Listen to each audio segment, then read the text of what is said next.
जी अस्सलाम वालेकुम। अच्छा, आज के लेक्चर में हम डिस्कस करेंगे रूल ऑफ काउंटिंग। पिछला जो लेक्चर था हमारा, उसमें हमने सैंपल स्पेस को किस तरह से कंस्ट्रक्ट करते हैं, ठीक है।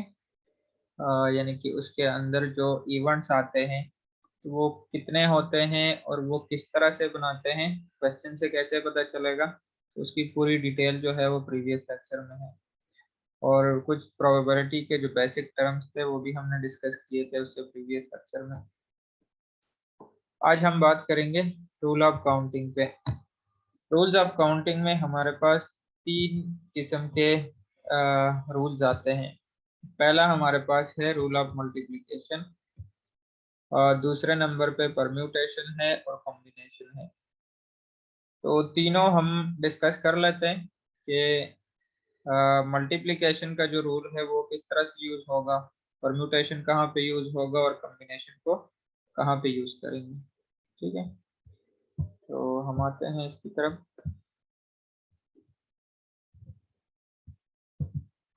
पहला हम डिस्कस करते हैं रूल ऑफ मल्टीप्लिकेशन को। पहले हम इसको थोड़ा सा डिफाइन करते हैं और फिर इसको चेक करते हैं कि रूल ऑफ मल्टीप्लिकेशन की कैलकुलेशन को हम किस तरह से बनाएंगे, ठीक है। डिफाइन इसमें लिखा है, if a compound experiment consist of two experiments. Compound experiment का मतलब होता है कि जिसमें एक से ज्यादा एक्सपेरिमेंट हो। जैसे फॉर एग्जांपल, एक एक्सपेरिमेंट हमने कॉइन टॉस का किया और दूसरा एक्सपेरिमेंट हमने डाइस का किया, ठीक है। तो ये आपके पास एक कंपाउंड एक्सपेरिमेंट बन गया। तो if a compound experiment consist of two experiments, यहाँ पे हमने दो एक्सपेरिमेंट्स लिए हैं, और कंपाउंड एक्सपेरिमेंट में दो से ज्यादा भी हो सकते हैं, तीन भी हो सकते हैं, चार भी हो सकते हैं, ठीक है। which that the first experiment has exactly m distinct outcomes। पहला जो एक्सपेरिमेंट है उसके जो आउटकम्स आते हैं उसको हमने डिनोट किया m के साथ, ठीक है। और उसके बाद and if corresponding to each outcomes of the first experiment there can be n distinct outcome of the second experiment। और उसके corresponding जो सेकंड हमारा एक्सपेरिमेंट है उसके आउटकम्स को हमने नाम दिया n का, ठीक है। तो वो कह रहा है कि then the compound experiment has exactly m into n outcomes. अब रूल ऑफ मल्टीप्लिकेशन में वो बता रहा है कि अगर आपके पास एक एक्सपेरिमेंट है, उसके जो आउटकम्स आते हैं उसको हमने m के साथ डिनोट किया, ठीक है। और दूसरा जो आउटकम है उसको हमने डिनोट किया n के साथ। तो इसके जो टोटल आउटकम्स आएंगे वो किस तरह से आएंगे कि दोनों के आउटकम्स को मल्टीप्लाई कर दो, ठीक है। ये देखो यहाँ पे टोटल आउटकम्स में क्या है कि दोनों को मल्टीप्लाई करो। तो हमारे पास ये रूल ऑफ मल्टीप्लिकेशन है कि फर्स्ट एक्सपेरिमेंट के आउटकम्स और सेकंड एक्सपेरिमेंट के आउटकम्स दोनों को मल्टीप्लाई करो तो आपके पास आंसर आ जाएगा, ठीक है। इसकी एक एग्जांपल हम देखते हैं यहाँ पे।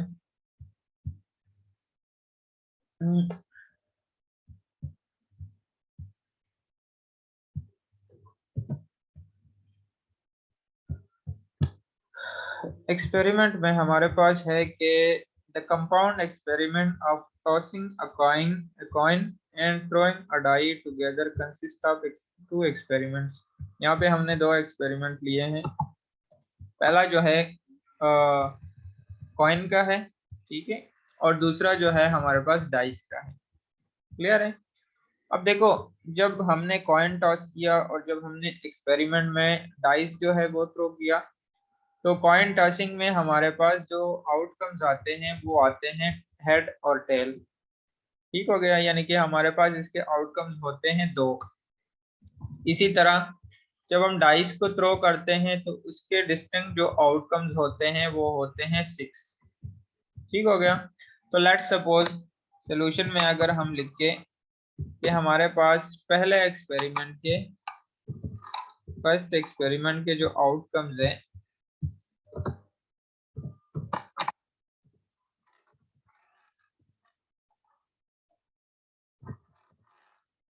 ठीक है। और इसको लेट सपोज हम m का नाम देते हैं, ठीक है। वो कितने हैं, वो है 2। इसी तरह जो सेकंड एक्सपेरिमेंट है, सेकंड एक्सपेरिमेंट के जो आउटकम्स है, इसको बेशक ऐसे लिखो कि आउटकम्स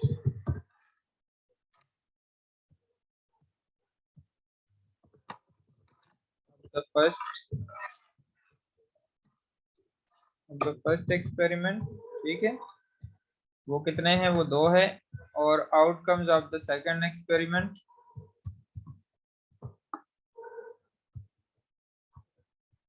यहाँ से कॉपी करते हैं। Outcomes of the second experiment, ठीक है। इसको बेशक हम नाम देते हैं n का, और ये है टोटल n 6, ठीक है। तो टोटल पॉसिबल आउटकम्स कितने होंगे, टोटल पॉसिबल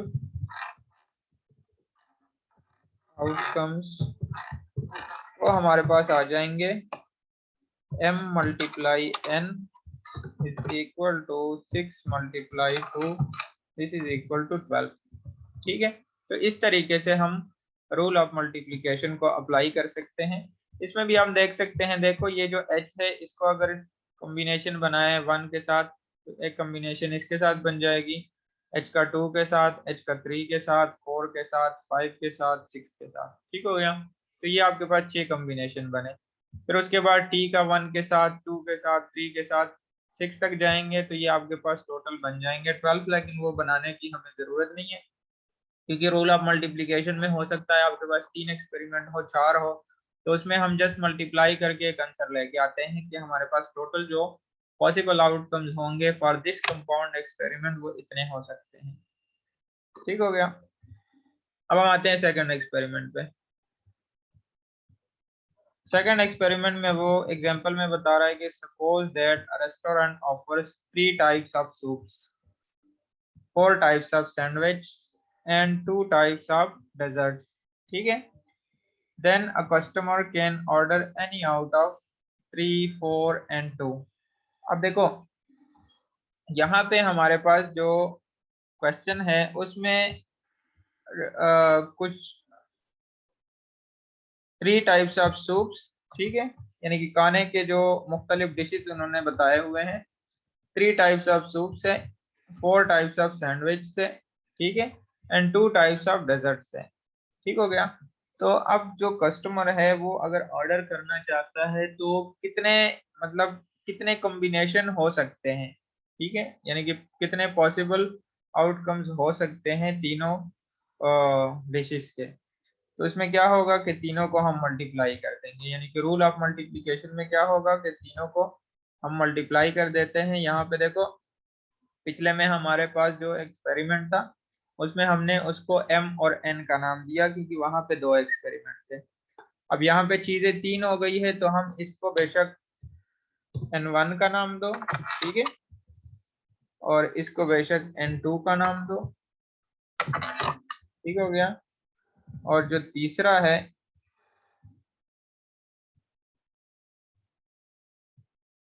इसको बेशक n3 का नाम दो, ठीक हो गया। ये क्वेश्चन के अंदर ही सोल्यूशन कर रहा हूँ। तो अब इसमें क्या होगा कि n1, n2 और n3 को हम मल्टीप्लाई कर देंगे, तो हमारे पास टोटल जो पॉसिबल आउटकम इसके लिए आ जाएंगे वो 24 बनेंगे, ठीक हो गया। अच्छा, फिर हम आते हैं अनदर एग्जांपल पे, और अनदर एग्जांपल में है कि if a departmental store has 5 entrance and 5 exits, in how many ways can enter and leave the store. अब यहाँ पे देखो, अब देखो हर एक क्वेश्चन में ना, जो पिछला हमारा क्वेश्चन था, लाजमी नहीं है कि क्वेश्चन के अंदर आपको एक्सपेरिमेंट की ही बात हो रही हो, यानी कि क्वेश्चन को आपने देखना है, क्वेश्चन को आपने समझना है, ठीक है, कि इसको हम किस तरीके से सॉल्व कर सकते हैं, ठीक हो गया। अब यहाँ पे देखो कि क्वेश्चन में बता रहा है if a departmental store have 5 entrance, ठीक है, ये आपके पास आप इसको कंसिडर करो कि ये हमारा M1 हो गया, या सॉरी इसको आप बेशक M का नाम दो, ठीक है, क्योंकि यहाँ दो चीजें मेंशन है। और दूसरा हमें एग्जैक्ट गिवन है तो वो हमारे पास 6 है, और इसको बेशक आप नाम दे दो N का। तो टोटल पॉसिबल जो इसके वेज हो सकते हैं वो क्या हो सकते हैं कि दोनों को हम मल्टीप्लाई करेंगे, जैसे पिछला क्वेश्चन था। तो mn को जब हम मल्टीप्लाई करेंगे 5 और 6 को, 5 × 6, तो ये हमारे पास टोटल बन जाएंगे 30। क्लियर है? तो इस तरीके से हम रूल ऑफ मल्टीप्लिकेशन को अप्लाई कर सकते हैं, ठीक है।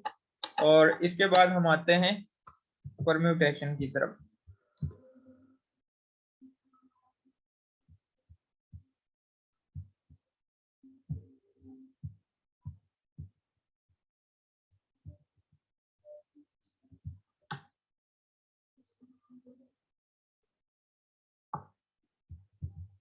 अच्छा, अब परम्यूटेशन में वो बता रहा है कि permutation is any order subset from a set of n distinct objects.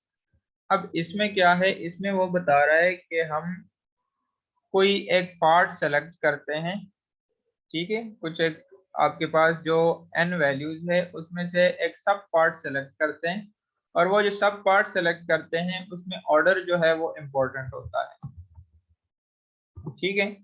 यानी कि लेट्स सपोज आपके पास कोई n जो है वो सैंपल है, लेट्स सपोज आप एज्यूम कर लो n = 10, ठीक है।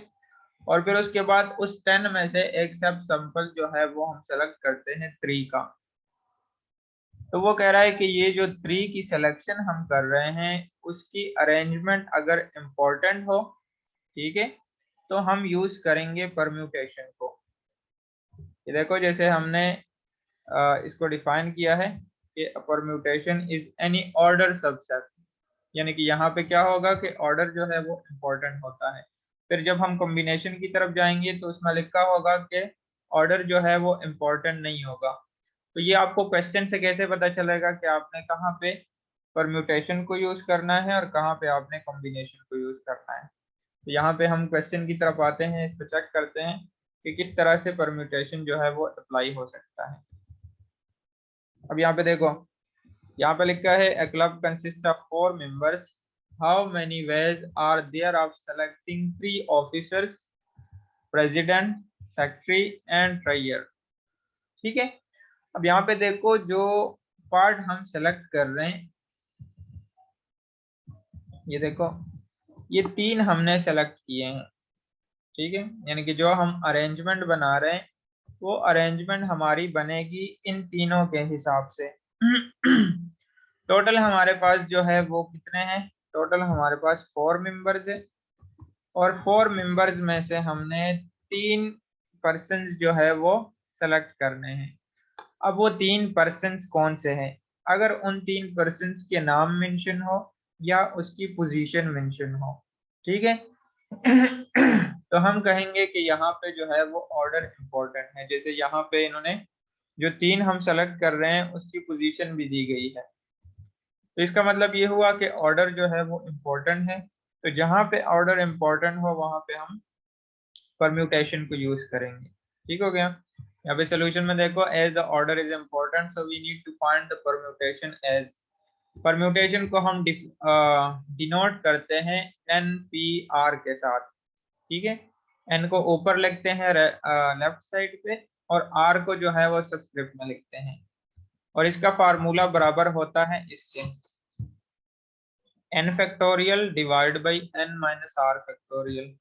n हमारे पास टोटल होता है जो इसके अंदर गिवन है 4 मेंबर्स के, और r जो होता है ये इसका सब पार्ट होता है जो n में से हम सेलेक्ट करते हैं। यानी कि यहाँ पे देखो 4 मेंबर्स थे, और 4 मेंबर्स में से हमने ये 3 सेलेक्ट करने हैं, ठीक है। तो जो सेलेक्ट करते हैं वो हमारा r होगा, और जो टोटल होंगे वो n होगा, ठीक है। अब यहाँ पे देखो here n is equal to r and n is equal to 4 and r is equal to 3, ठीक है। तो जब हम 4p3 करेंगे तो ये हमारे पास बराबर हो जाएगा 4 फैक्टोरियल और डिवाइड बाई 4 माइनस 3 फैक्टोरियल।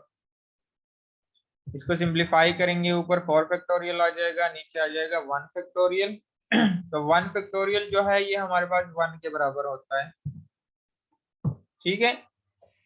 और 4 फैक्टोरियल हमारे पास बराबर होगा 4 मल्टीप्लाई 3 मल्टीप्लाई 2 मल्टीप्लाई 1। फैक्टोरियल का पता है ना आप लोगों को कि 7 फैक्टोरियल अगर हम लिखें तो फैक्टोरियल का मतलब होता है कि 7 से पहले जितने भी नंबर्स हैं उसको मल्टीप्लाई की फॉर्म में लिखो, यानी कि 7 multiply 6 multiply 5 multiply 4 multiply 3 multiply 2 multiply 1, ठीक हो गया। इसी तरह अगर लेट सपोज 10 फैक्टोरियल हो तो 10 फैक्टोरियल का मतलब होगा 10 multiply 9 multiply 8 multiply 7 up to 1 तक, ठीक है। 1 तक जाएंगे, 1 से आगे नहीं इसको लेके जाना आप लोगों ने, ठीक है।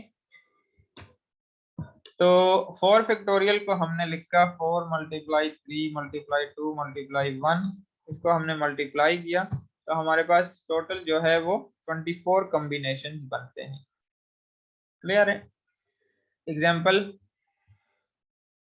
दूसरी एग्जाम्पल की तरफ आते हैं। यहाँ पे लिखा है suppose that there are 3 persons A B and D, ठीक है, and that they wish to have a photograph taken.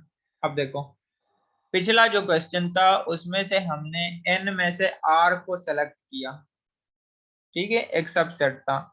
Question की स्टेटमेंट पे आपने गौर करना है कि क्वेश्चन की स्टेटमेंट में जो है अरेंजमेंट बनानी है, लेकिन वो जो अरेंजमेंट है उस अरेंजमेंट में ऑर्डर जो है वो इम्पोर्टेंट है कि ऑर्डर इम्पोर्टेंट नहीं है। अब यहाँ पे देखो लिखा हुआ है that suppose that there are 3 persons. अब यहाँ पे हमें तो पता चल गया कि 3 पर्सन है, लेकिन 3 पर्सन्स के उन्होंने नाम भी लिखे हैं, जिनका पहले को उन्होंने ए कह दिया, दूसरे को बी कह दिया और तीसरे को डी कह दिया। अब ये तीनों जो है वो फोटोग्राफी कर रहे हैं, ठीक है। तो जब ए बी और डी है तो इसमें ऑर्डर जो है वो इम्पोर्टेंट होगा यहाँ पे, क्योंकि नेम जो है यहाँ पे इनके मेंशन हुए हैं। अगर हम सिंपल कह देते कि 3 पर्सन है और 3 पर्सन कौन है वो नहीं बताया गया, तो वहां पे फिर हम कॉम्बिनेशन यूज करेंगे, वो अगला उसमें आ जाएगा, ठीक है। तो अब यहाँ पे देखो कि यहाँ पे n भी जो है वो 3 है और r भी 3 है। क्लियर है। तो यहाँ पे जब हम इसको सोल्यूशन पे आएंगे तो the total number of ways in which they can be seated on 3 chairs place side by side. यहाँ ये आपको लिखने की जरूरत नहीं है, सिंपल आप उसी तरह लिखो as the order is important, ठीक है। So here n is equal to 3 and r is equal to also 3, ठीक हो गया। बस आपको ये वाली चीज लिखने की जरूरत नहीं, क्योंकि असल में डिफरेंट क्वेश्चंस के हिसाब से ना फिर डिफरेंट जो है उसके स्टेटमेंट बनते हैं, लेकिन फिर आप लोगों को कंफ्यूजन होगी कि पता नहीं कौन से स्टेटमेंट के हिसाब से किस तरह का स्टेटमेंट बनाएंगे। तो बस आप सिंपल है कि स्टेटमेंट रखो कि जहाँ पे ऑर्डर इम्पोर्टेंट होगा उसमें आप लिखो as the order is important, ठीक है।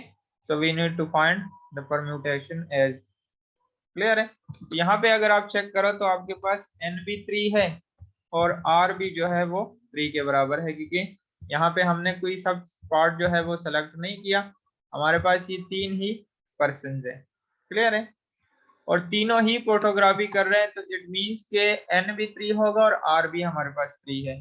क्लियर है। तो ये आपके पास आ जाएगा। उसी तरह परम्यूटेशन का फार्मूला लगाओ, n factorial divide by n minus r factorial. तो नीचे डिनोमिनेटर जो है ना वो आ गया है 0 फैक्टोरियल, और जो 0 फैक्टोरियल होता है ये आप लोग ध्यान में रखें कि 0 फैक्टोरियल 1 के बराबर होता है, ठीक हो गया। तो इस 3 को हमने एक्सपेंड किया, 3 मल्टीप्लाई 2 मल्टीप्लाई 1, और नीचे डिनोमिनेटर में 0 फैक्टोरियल जो है वो 1 आ गया, और इसको हमने सिंप्लीफाई किया तो हमारे पास 6 आंसर आया। यानी कि जो 3 पर्सन है ए बी और डी, इनकी फोटोग्राफी की जो अरेंजमेंट बनती है, इनकी सीटेड प्लान जो बनते हैं वो 6 तरीके से बन सकती है। क्लियर है। तो ये हमारे पास था परम्यूटेशन का। और उसके बाद हम आते हैं कॉम्बिनेशन की तरफ। ठीक है, और कॉम्बिनेशन में हम चेक करते हैं कि कॉम्बिनेशन को हम कहाँ पे और किस तरह से अप्लाई करेंगे और हमें कैसे पता चलेगा कि हमने यहाँ पे कॉम्बिनेशन को अप्लाई करना है। The rule of combination. A combination is any subset of or object selected without regard to their order from a set of n distinct objects. अब यहाँ पे इस लाइन पे अगर आप गौर करो ना, तो यहाँ पे लिखा हुआ है selected without regard to their order।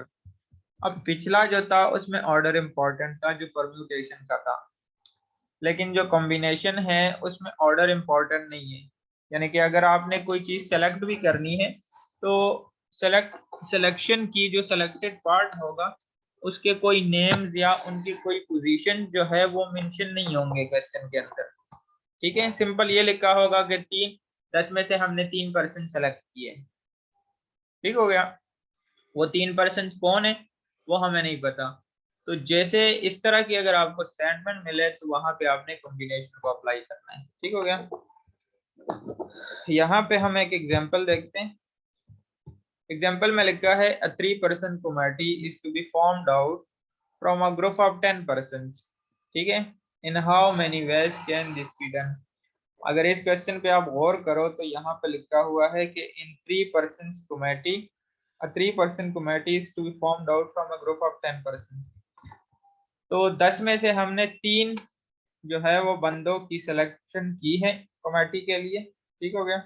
अब वो 3% जो है वो कौन है।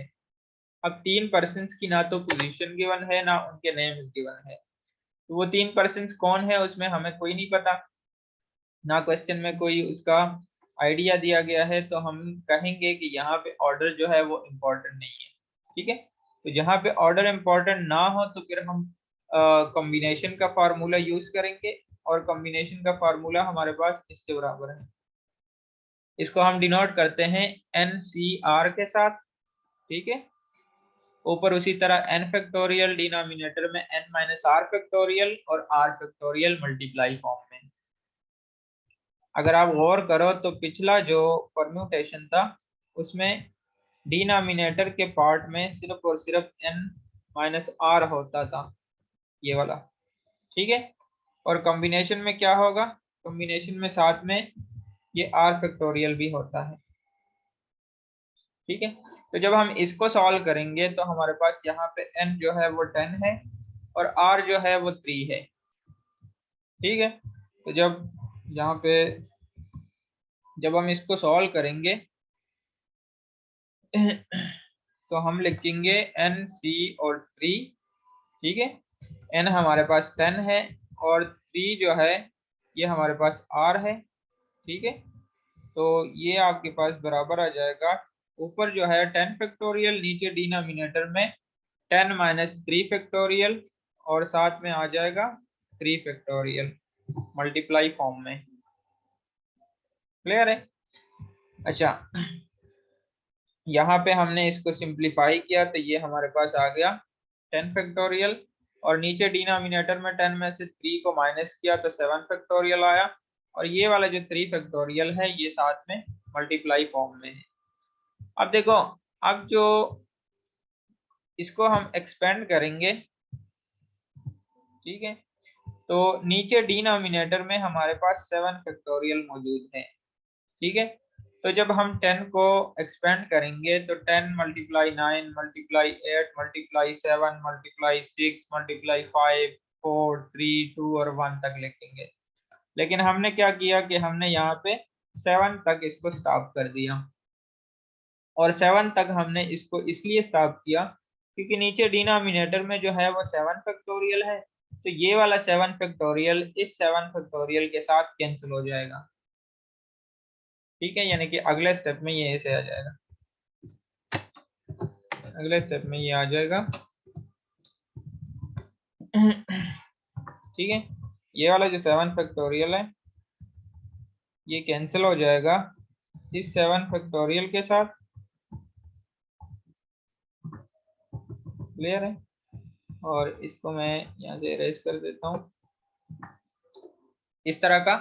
पार्ट बन जाएगा। ठीक है, यानी कि ऊपर आ गया 10 मल्टीप्लाई 9 मल्टीप्लाई 8, जो 7 फैक्टोरियल था वो डिनोमिनेटर में 7 फैक्टोरियल के साथ कैंसिल हो गया, और 3 को हमने एक्सपेंड किया तो 3 हमारे पास बराबर है 3, 2 और 1 के। ठीक है, तो यहाँ पे देखो कि आपने क्या करना है, इसकी आप कटिंग भी कर सकते हो, यानी कि 3 को कैंसिल करो, 3 1 द 3, 3 3 द 9, 2 1 द 2, 2 4 द 8, ऐसे भी कर सकते हो। ठीक है, और ऐसे भी कर सकते हो कि 721 ऊपर से आंसर आता है और नीचे वाले से आंसर आता है 6। ठीक है, तो 720 को जो है आप 6 से डिवाइड करो, तो आपके पास जो भी आंसर आता है वो आपका लास्ट पे आंसर होगा। ठीक हो गया, तो इसी तरीके से आप कॉम्बिनेशन को अप्लाई कर सकते हो। एक क्वेश्चन और भी देख लेते हैं इसके ऊपर ताकि आप लोगों को बात क्लियर हो जाए। एक एग्जांपल है कि in how many ways can a person draw hand of 5 cards from a well shuffled ordinary deck of 52 cards. Cards तो आप लोगों को मैंने बताया भी है। ठीक है, जो कार्ड्स में हमारे पास टोटल जो कार्ड्स होते हैं वो होते हैं 52। ठीक है, तो वो कह रहा है कि 52 कार्ड्स में से हमने 5 जो कार्ड्स है वो सेलेक्ट किए। ठीक हो गया, अब जो 5 कार्ड्स हमने सेलेक्ट किए, अब वो 5 कार्ड्स कौन कौन से हैं, तो उसकी इंफॉर्मेशन क्वेश्चन में मेंशन नहीं है। जो 5 कार्ड्स हमने सेलेक्ट किए हैं, आया वो क्लब्स के हैं, वो स्पेड के हैं, वो दूसरे डायमंड्स के हैं कि हार्ट्स के हैं, उसकी कोई भी इंफॉर्मेशन नहीं है। सिंपल उन्होंने हमें बताया है कि 5 कार्ड्स है, तो 5 कार्ड्स जो उन्होंने बताए, बाकी कोई इंफॉर्मेशन नहीं दी, तो हम यहाँ से कह सकते हैं कि यहाँ पे जो ऑर्डर है वो इम्पोर्टेंट नहीं है। ठीक हो गया, तो कितने वेज के साथ ये हो सकता है, तो यहाँ पे हम लिखते हैं as the order is not important so we need to find the combination. ठीक हो गया, आपको पता कैसे चलेगा, तो यहाँ पे हर एक क्वेश्चन में कोई वेज का जो है वो जिक्र होगा, इन हाउ मेनी वेज। ठीक है, in how many different ways, इसी तरह की स्टेटमेंट जो है वो आपको परम्यूटेशन और कॉम्बिनेशन के क्वेश्चन में मिलेगी। ठीक है, अच्छा, as the order is not important so we need to find the combination as. Formula लगाओ एनसीआर का, फार्मूला बराबर है n factorial divide by n minus r factorial. r factorial के n जो है यहाँ पे 52 है और r जो है वो 5 है। ठीक है, तो हमने इसको जो है फार्मूले में पुट किया, हमारे पास आ गया 52c और 5, तो 52 factorial divide by 52 minus 5 factorial और डिवाइड बाई 5 फैक्टोरियल। ये जो 5 फैक्टोरियल है ये r की वैल्यू है और ये आपके पास n माइनस r है। ठीक है, तो ये 47 फैक्टोरियल डिनोमिनेटर और 5 फैक्टोरियल। अच्छा, अब देखो, अब ये जो 5 फैक्टोरियल है इसका मतलब होता है 52 से ऑनवर्ड्स जो है 52 51 50 49 अप टू 1 तक, लेकिन हम इसको लेके आए 47 तक। ठीक है, और 47 पे जाके हमने इसको स्टॉप किया। तो स्टॉप हमने इसलिए किया क्योंकि बाकी सारी जो नंबर्स है वो लिखने की जरूरत नहीं, क्योंकि डिनोमिनेटर में जो है वो 47 मौजूद है, तो ये वाला 47 इस 47 के साथ कैंसिल हो गया, और ये जो 5 फैक्टोरियल रह गया इसको हमने एक्सपेंड किया 5 4 3 2 और 1। ठीक है, तो ऊपर के जो नंबर्स है उसको हमने मल्टीप्लाई किया और नीचे के जो नंबर्स है उसको मल्टीप्लाई किया, इसके आंसर को इससे हमने डिवाइड किया, तो हमारे पास ये वाला आंसर आ गया। ठीक है, तो आप लोगों को डिफरेंस का पता चल गया होगा कि कहाँ पे जो है वो हम परम्यूटेशन को यूज करेंगे और कहाँ पे हम कॉम्बिनेशन को यूज करेंगे। तो जहाँ पे आपको लगे कि ऑर्डर जो है वो इम्पोर्टेंट है वहाँ पे आप लोग कॉम्बिनेशन को जो ऑर्डर इम्पोर्टेंट हो तो परम्यूटेशन को यूज करोगे, और जहाँ पे ऑर्डर इम्पोर्टेंट ना हो तो आपने कॉम्बिनेशन को यूज करना है। ठीक है, अब यहाँ पे हमारे पास एक 2 क्वेश्चन है, ये फिर आप लोग इसको ट्राई करो कि इस पे परम्यूटेशन अप्लाई होगा कि कॉम्बिनेशन अप्लाई होगा। क्वेश्चन 1 में है there are 5 different roads connecting to